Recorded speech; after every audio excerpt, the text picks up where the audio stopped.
ఎవరో పనికి మాలినోళ్ళు మాట్లాడినందువల్ల నీ స్టేటస్ తగ్గిపోతుందా? నీ వాల్యూ పడిపోతుందా? ఎవరో మాట్లాడినందువల్ల నీ పనులు ఆపేసుకుంటావా?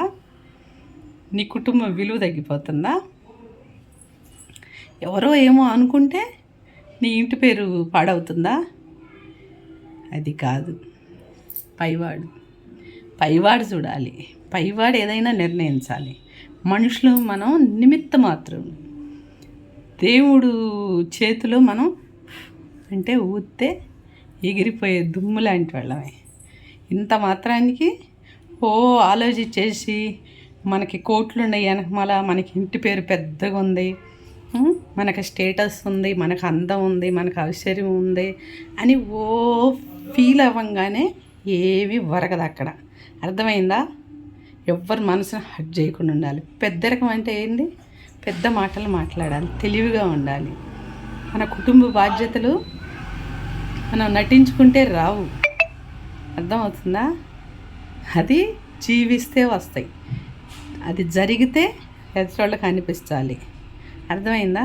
కొంతమంది ఇలా కొన్ని రోజులు నటిస్తే సరిపోతుంది కదా, భ్రమలో బతుకుతుంటారు. నటియంగానే ఎదటి మనుషులకి ఇది నటనని తెలియదా? అయినా నటించుకుంటా ఎన్ని రోజులు బతుకుతారు? నిజ జీవితాల్లోకి రారా?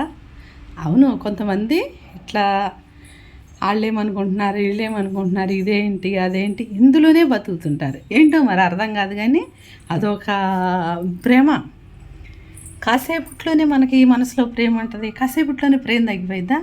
కాసేపట్లో గౌరవం ఉంటుంది కొంతమంది మీద, కాసేపట్లో గౌరవం తగ్గిపోతుందా? ఎన్నో జరుగుతుంటాయి లైఫ్లో, ఎన్నో అవుతుంటాయి. మారకుండా ఉండాల్సింది ఈ మనసు ఒక్కటే. మనలాగా దేవుడు మార్చుకుంటే మనం పుట్టి బుద్ధి ఎరిగిన కాడి నుంచి ఎన్నో తప్పులు చేస్తున్నాం. దేవుడు మనకు శిక్ష ఎత్తే మనం ఈరోజు ఇట్లా ఉంటామా? ఎందుకంటే అడుగడుక్కి నిమిషానికి మనుషుల దగ్గర మాటలతోనో చేతలతోనో ప్రవర్తనతోనో తప్పు జరుగుతూనే ఉండదు. శిక్ష వేస్తున్నాడా? క్షణక్షణంగా మార్చుకునేది మనసు కాదు. జ్ఞానం గల వాళ్ళు, తెలియగల వాళ్ళు తెలివిగా ఉంటారు. ఎవరో ఎదటోళ్ళు అన్నారు కదా అని మనం 14 మాటలు కావించుకొని మాట్లాడంగానే అవి నిజాలు కావు. ఎవరో దిక్కులేరు కదా అని మన ఆమె చూపించగానే, అదిరిపాటు చూపించగానే అది కూడా కరెక్ట్ కాదు. కొంతమంది వీడియో చూస్తా ఏదో జరిగింది, ఏదో అయింది అనుకుంటున్నారు కదా. ఇంటింటికి బంగారపు పొయ్యి ఏం కాదు, అన్ని ఏళ్ళకి మట్టిపోయాయి. అర్థమైందా? అంటే ఇంటింటికి ఒక స్టోరీ ఉంది. కొంతమంది సర్దుకుపోతున్నారు, కొంతమంది బయటికి రానియట్లేదు, కొంతమంది పబ్లిసిటీ చేసుకుంటున్నారు. ఈ ముగ్గురులో ఎవరు తెలియగల వాళ్ళు, ఎవరు తెలివైన వాళ్ళు, ఎవరు తెలివి తక్కువ వాళ్ళు, ఎవరు తెలివైన వాళ్ళు? గుట్టుగా రహస్యంగా మన పని మనం చేసుకున్న వాళ్ళు. గడప దాటిన మాట మళ్ళీ ఇంట్లోకి రాదు. ఇది అందరికీ వర్తిస్తుంది. ఇది కొందరినే అనుకుంటున్నాం మనం. కొందరినే, అందరినీ కాదు. తెలుసుకున్న వాళ్ళు చాలా హ్యాపీగా సంసారాలు చేసుకుంటాం, గుట్టు బయటికి రానియకుండా. ఎన్ని మిస్టేక్లు జరిగినా, ఎన్ని తప్పులు జరిగినా, చిన్నపిల్లలు ఏదో చేశారు అనుకొని సర్దుకోవటం మన పెద్దరికం, మన జ్ఞానం, మన ఇంటికి అది మర్యాద, అది ప్రేమ కలిగిన మనసు. ఏదో మాటలు వచ్చినాయి కదా, ఇదే మనకు ఛాన్స్, ఎవరో ఏదో అన్నారు కదా, వీళ్ళకి అందరూ అనేసేయచ్చు, వీళ్ళ క్యారెక్టర్ ఇదే అని ఉన్నాయి లేని 4 గావించుకొని 4 మాట్లాడితే అది పెద్దరికము కాదు, మర్యాద కాదు, పుణ్యం కూడా కాదు. ఇది కొన్ని ఇళ్ళ గురించి నేను మాట్లాడుతున్నాను. చాలామంది నేటి కాలంలో అదిరిపడుతున్నారు. వాళ్ళదేముంది, వాళ్ళ ఇంటి పేరు ఇట్లాంటిది, వాళ్ళ ఇంటి పేరు అట్లాంటిది, ఆ ఇంటి పేరు వాళ్ళు ఇట్లాంటి. ప్లీజ్ దయచేసి ఎవరింటి పేరుని, ఎవరి కుటుంబాలని ఎచ్చటానికి ఎవరికి హక్కులేదు. మీరు అనొచ్చు, కామెంట్లో పెట్టచ్చు. మీరు అంటున్నారు, అది నేను ఎవరిని అంటున్నానో, అది జరిగిందో లేదో కొందరికి తెలుసు. కానీ మీరు ఏం జరగకుండా, ఏం చూడకుండానే ఆ కుటుంబం అట్లాంటిది, ఈ కుటుంబం ఇట్లాంటిది, ఇది చాలా పాపం, చాలా తప్పు. ఎవరంటే చర్చిలకి వెళ్ళి 24 గంటలు గుళ్ళు గోపురాలు తిరుక్కుంటా వాళ్ళే 24 అవర్స్ దేశ ఒకళ్ళ మీద పెట్టి ఏదో మాట్లాడుతుంటారు కదా. వీళ్ళ గురించి నేను మాట్లాడుతున్నాను. ఇది చాలా తప్పు. మనకంటూ మనము దూలాన్ని తీసుకోలేము, ఎదటోళ్ళకంటూ నలకం చూపిస్తాం. ఎవ్వరు కూడా శుద్ధపూసలు ఎవరు లేరమ్మా. అర్థమైందా? అందరే ఎవరికి తగ్గ పనులు వాళ్ళు చేస్తున్నారు, ఎవరికి తగ్గ వాళ్ళు మాట్లాడుతున్నారు.